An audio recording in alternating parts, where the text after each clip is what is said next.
monde, c'est Alex en ARJF, j'espère que vous allez bien. On se retrouve aujourd'hui pour une nouvelle vidéo sur Dokkan Battle. Parce qu'avec l'arrivée de la célébration de Mirai Gohan, est revenu aussi le Battlefield Mode 2.0 qui a pas vraiment beaucoup changé, parce que pour ceux qui connaissent un petit peu Dokkan Battle, il y a juste ces types qui ont changé. Pour ceux qui connaissent pas trop le jeu, le Battlefield de Mode 2.0 c'est quoi?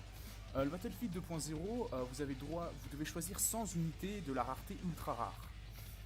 Comme je pense qu'on peut le voir, à moins que ça me remette là. Vous devez donc choisir soit 100 unités ultra rares, ou TUR, c'est-à-dire transcendant ultra rare, ou LR. Une fois que vous avez ces 100 unités, vous devez battre certains boss. Merci les petits tutos. Non mais le jeu, si tu pouvais arrêter tes chargements. Donc oui, vous pouvez avoir le choix, vous prenez 100 UR de votre box, ce que j'ai déjà fait.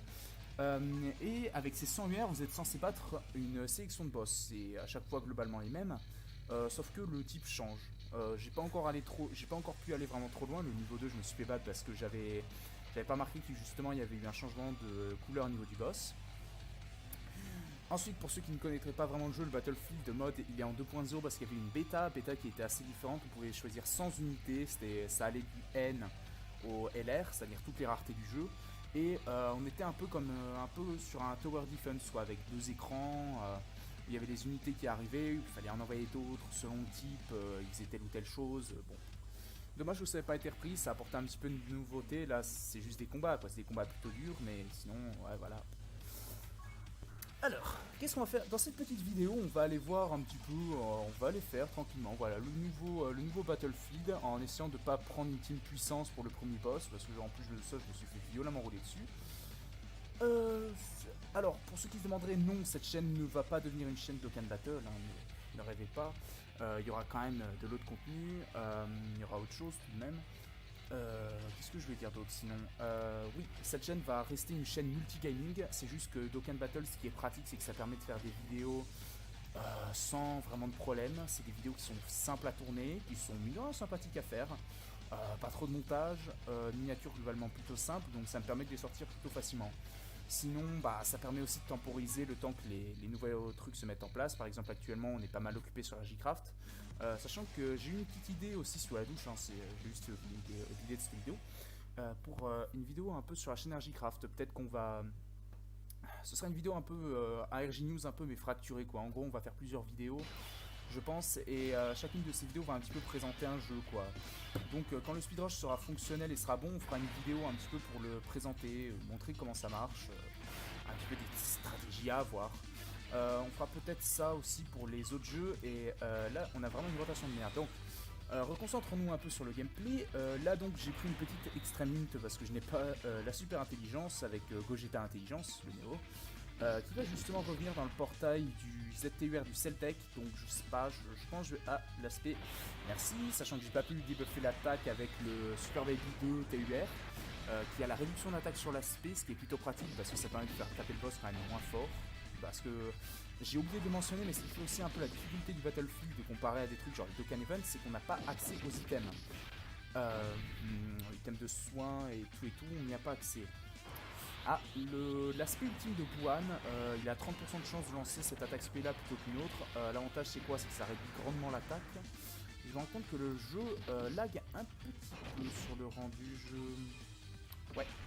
Bon, l'avantage c'est que ça évite que mon PC se retrouve trop en PLS, quoi. Sinon, bah, justement, on en revient un peu au fait de temporiser. Les vidéos de cam me permettent un peu de tempo le temps que mon nouveau PC soit pris, quoi. On essaye de rassembler un peu des fonds là où on en trouve. Parce qu'une fois qu'il sera là, préparez-vous à voir du let's play sur The Witcher 3. Parce que j'ai The Witcher 3 sur mon compte Steam. Ah, mais non, mais tu te fous de ma gueule, jeu de merde. Je dis ça parce que, en fait, Gohan, le personnage, voilà, ceux qui connaissent en gros, c'est... ouais, bon, je pense que vous connaissez plus ou moins tous Dragon Ball. Il a besoin d'orbes de ki, des orbes un peu colorés. Plus il en prend, plus il va augmenter son attaque. Et en plus, j'ai un peu de PV, nique ta mère. Ça fait que ça me fait un petit peu chier parce que l'autre personnage qui a pris tous les ki, on s'en branle un peu de lui, il n'est pas là pour faire des dégâts, il est là pour apporter un peu de ki aux autres, hein, les différentes petites jauges de couleurs. Petite spé de la C18. Ensuite, je viens de me souvenir que j'avais la... Alors, j'ai aussi la vidéo invocation du Mirai Gohan, qui va demander un peu plus de montage parce qu'il va falloir mettre une musique, parce que je ne pourrais pas mettre la musique du jeu, parce que il fallait redémarrer l'émulateur. Il y aura aussi le chelou qui était là avec moi pour les invocations. La miniature qui va prendre un petit peu plus de temps à faire, donc je pense que cette vidéo va sortir avant. Je vais pas vous dire ce que j'ai eu. Alors, putain, on se tape que des rotations, mais merdiques. En plus, le petit truc, c'est qu'il y a quand même une limite de tours. SPD qui a aucun lien qui donne du ki. Les liens, pour ceux qui ne connaîtraient pas, en gros, les personnages ont des liens selon un peu leur type. Genre, il y a des liens pour Sayed, un peu, des trucs comme ça. Et il y en a qui donnent du ki, il y en a qui donnent de l'attaque, il y en a qui donnent de la défense. C'est très pratique. Il y a des liens de ki qui sont vraiment incontournables. Genre, par exemple, pour les Saiyans, c'est pareil au combat. Voilà, c'est plus ou moins pareil au combat, qui est un lien qui donne ki plus 2, qui est plus ou moins incontournable. Parce que la différence entre avoir besoin de 6 ki et 4 ki pour partir en SP, c'est un peu le jour et la nuit, quoi. 6 ki, genre avec lui, c'est vraiment la merde. Parce que les développeurs ont eu la très bonne idée de donner à ce personnage aucun lien de ki. Ce qui fait que c'est un petit peu... Tiens, 1,5 million, ce qui fait que c'est un peu chaud de le jouer parce que il se limite très mal au niveau du ki. Ce qui fait que les autres personnages aussi vont avoir du mal à partir en spé à côté de lui. Mon émulateur qui lag un peu. J'hésite à redémarrer l'émulateur, mais ça va faire du montage supplémentaire, quoi. Je verrai. Alors, normalement, je suis désolé pour le fait que cette game s'éternise. En théorie, on devrait avoir fini depuis bien 3-4 tours si on avait un... Bah, tiens, vous savez quoi, je vais commencer maintenant. Si on avait Buan et Kid Buu dans la même rotation, je vous le dis, on aura fini ce combat depuis 3-4 tours, facilement. Et je vais vraiment redémarrer l'émulateur parce que même moi ça me saoule qu'il a du cul. Parce que là, le boss a quand même pas mal de vie. C'est ainsi aussi ce qui fait l'intérêt, je trouve, de ces combats, c'est que les boss, au lieu d'avoir 400 000 par barre de vie, c'est que dalle de nos jours, je veux dire 400 000. Enfin, même avec les barrières du turfu qu'ils ont, mais taper à 400 000, c'est que dalle, quoi. Là, les unités, ils ont au moins 800 à 1 million par barre de vie, et c'est ça qu'il faudrait, quoi. Et ce serait bien que les développeurs, pour les prochains Dokkan Fest, vous donniez 800 à 1 million de BV au perso, quoi, parce que le problème de ce jeu actuellement, c'est que c'est trop simple, quoi. Même les Dokkan Event qui étaient... Je me souviens, hein, je suis quand même là depuis les Goku SJ3 Agilité. Sur le jeu, putain, les Dokkan Event à l'époque, putain, oh mais va violer, t'es mort, toi. Les Dokkan... Putain, voilà, on va encore perdre 3 tours à cause de cet enculé. Je suis à 2 doigts de faire un cut, hein, au montage, je vous jure. À l'époque, vraiment, un Dokkan Event, et mon cousin, si tu regardes cette vidéo, il comprendra, c'était vraiment le feu, quoi. Je veux dire, en réussir un, c'était un truc de taré, quoi. La difficulté était vraiment ultra élevée. Les boss tapaient pas... C'est pas que vraiment que les boss ils tapaient hyper fort d'un coup. Surtout le fait qu'en fait les teams étaient très mauvaises à l'époque, on avait peu de leaders qui donnaient du ki, on n'avait pas des leaders genre qui donnent 150% comme actuellement. Et ce qui faisait que les unités... oui, on prenait en fait genre voilà des petits 5000, des petits 10 000. De nos jours c'est rien, je veux dire on avait 300, 200, 400, 500 000 de PV, on s'en prend de prendre des 5000. Mais à l'époque, on arrivait difficilement à dépasser les 80, les 100 000 PV. Les 100 000 PV, tu les atteignais genre en jouant Kipuagi en leader. Et Kipuagi, ok, c'est 70% de PV, mais rien d'autre, quoi. Walou. Ah, c'est que ça va être plutôt utile. Bon, si tu pouvais arrêter de faire des animations qui durent une heure, ce serait très sympa de ta part. Où est-ce que j'en étais déjà? Oui. Ce qui fait que le jeu était beaucoup plus dur. On avait par exemple les Super Strike aussi qui étaient vraiment une source de difficulté, quoi. Ne serait-ce que faire un Super Strike en Z-Hard, mine de rien, ça tapait fort en face, quoi. Ensuite, les attaques SP. Les attaques SP, maintenant, je veux dire, les mecs, ils dépassent pas les 100, les 120 000. À l'époque, tu prends une attaque SP, genre... Enfin non, ça faisait pas si mal que ça. Une SP te one-shotait pas. Généralement, ça te one-shotait pas, mais une SP, ça te mettait assez mal, quoi. Enfin, les combats étaient plus longs. Actuellement, en fait, c'est surtout du burn, c'est-à-dire il faut faire le plus mal le plus vite, sinon t'es mauvais. La méta avant, c'était au contraire les unités qui te skylaient, genre le Goku, Kaioken Agilité, ils étaient très intéressants parce que justement, ils avaient cette aptitude de pouvoir monter en puissance avec le temps. Par exemple, pour Broly Puissance, et vu que les boss ça durait bien une demi-heure, les unités qui augmentaient indéfiniment leur attaque, t'étais content, parce que bon, pour percer la barrière de Broly, tout le monde n'avait pas les Kamehameha familiaux à 5% de taux de drop, bon... T'inquiète pas, c'est plus aujourd'hui, hein. Maintenant, les véritables persos que tu chasses, au final, c'est les Néo-LR. À l'époque, c'est vraiment les Dokkan Fest, quoi. Ah, alors, le petit... Ah oui, le petit Vegeta Puissance. Non, vraiment, les autres... Les Dokkan, les persos Dokkan, à l'époque, mon gars, mais... Genre, vraiment, il y avait un Dokkan Fest, tu claquais toutes les DS que tu trouvais, parce que de toute façon, il te fallait ce personnage. Mais genre, question de vie ou de mort, parce que si t'avais pas le perso, genre, t'étais un peu mort, quoi. Qu'est-ce que je vais ramener d'autre? J'ai limite envie de ramener deux supports vu que je joue ce cher personnage qui lui, bah justement, On est dans typiquement le cas du personnage qui a les liens de ki immondes. Il a un lien, mais qui est réservé au Super Saiyan 3, c'est-à-dire ceux avec les cheveux très longs. Et bon, j'en ai peu, quoi. Il y a une team, hein, il y a une team pour les SSJ3, et ça marche très bien, hein, le lien. Mais là, dans les teams comme ça, bon, c'est pas que c'est un peu la merde, mais presque, quoi. Donc j'en ai fait au moins. Oui, donc les boss étaient beaucoup plus durs, donc ça a duré longtemps. Ouais, quand il y avait un Dokkan Fest, tu claquais tout ce que t'avais. Parce que clairement, tu le voulais. Mais bon, d'un autre côté, j'ai vu la vidéo d'un youtubeur plutôt sympathique qui montrait un peu les portails de l'époque. C'est vrai que quand tu vois les portails, genre avec 10 ou 12 personnages, mais putain, mais pour dropper un perso du détecteur, c'était la charia, quoi, limite. Non, mais vraiment, fallait vraiment chatter de ouf, quoi. Je me souviens de l'époque de quand Gogeta Pu il est arrivé, quoi. C'était le fou, quoi. Et quand t'arrivais pas à le dropper, bah tu savais que t'étais là, c'est pas genre actuellement, quand genre tu claques, je sais pas, 200, 300 DS et que tu drops rien. Enfin, tu drops pas le personnage que tu veux. Bon, bien sûr, t'as le seum parce que c'est énorme, ta mère, avec l'aspect de merde. Mais c'est pas comme à l'époque. À l'époque, je veux dire, tu droppais pas le personnage.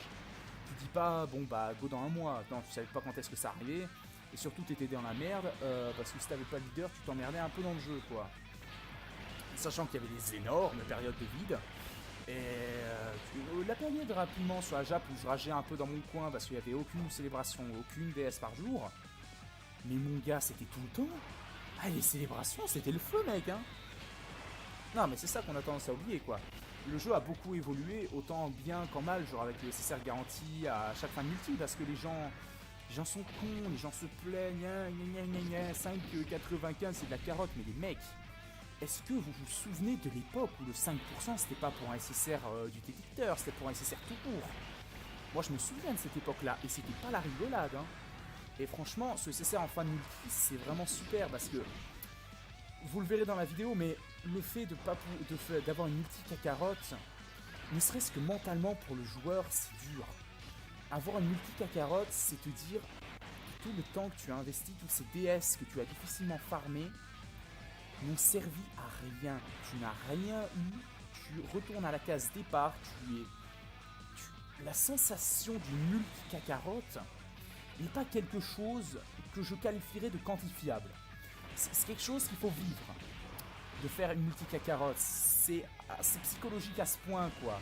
C'est un sentiment de n'être qu'une merde. Et là, le fait qu'ils aient mis ce CCR garanti, c'est vraiment cool parce que t'as la... Bon, c'est que pour les DS, mais t'as la satisfaction que tu dis, ok, 50 DS, au moins j'ai un SSR. Si ça se trouve, je sais pas, tu vas dropper un super bon perso, genre...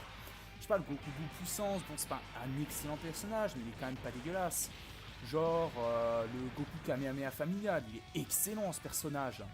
Je veux dire... ok, son ZTUR, il est pas non plus ultra accessible, on peut le voir avec le Gohan que j'ai pas réussi, hein.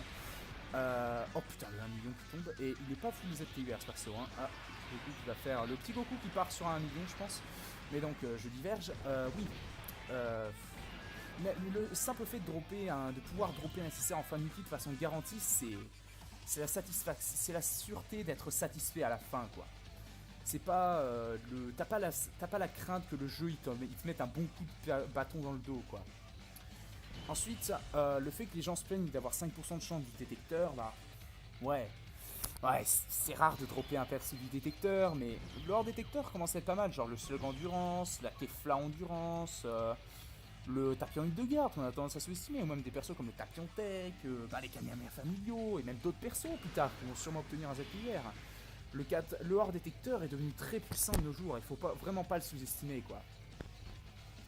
Ensuite, c'est extrêmement intéressant pour les portails LR, parce que je rappelle que la plus beau, dans beaucoup de portails, les LR ne sont pas figurés sur le détecteur, donc 95% d'hors détecteur, ça booste grandement les LR.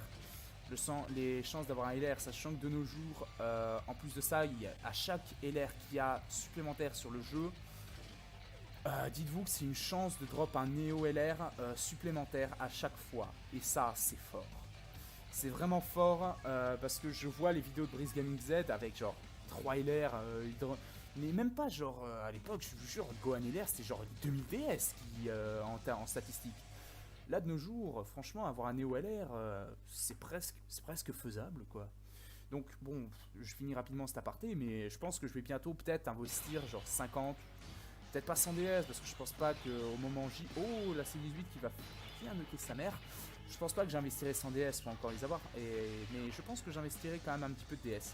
Alors, je vais vous remontrer un peu la C8. Hein. Déjà, spawn à 43 000, c'est pas dégueulasse. Il y a genre le Mirai Gohan, bon, c'est pas terrible, 100 000 bon. Là, bon, ok, il y a pas mal d'ordres de ki, mais bon, pour ceux qui auraient pas vu la vidéo, voilà, je remonte un peu, 56 000, on peut... Ouais, bon, voilà. De toute façon, je pense que vous avez vu la vidéo, vous savez à quel point cette unité, elle est vraiment très forte. Justement, elle fait partie du hors détecteur, quoi. Donc, oui. Ouais, mais t'as joué. Donc, je pense que bientôt, je vais essayer d'investir un peu sur un portail Neo-LR, mais quand même un portail avec des Neo-LR qui m'intéressent. Enfin, je veux dire, le détecteur et tout, quoi. Je vais pas aller investir sur un portail genre catégorie SSJ3, faut pas abuser, quoi. Là, ok, le Goku SSJ3 GT, le Kid, là, il m'intéresse bien, mais j'ai vu un test de Fitsadri avec quand même pas mal... Oh, 1 million. De Fitsadri quand même avec pas mal de doublons. Je me dis que ce personnage-là, non, il est vraiment pas ouf. Et putain, ce combat va être long. Hein. Je vous le dis, ce combat va être très long.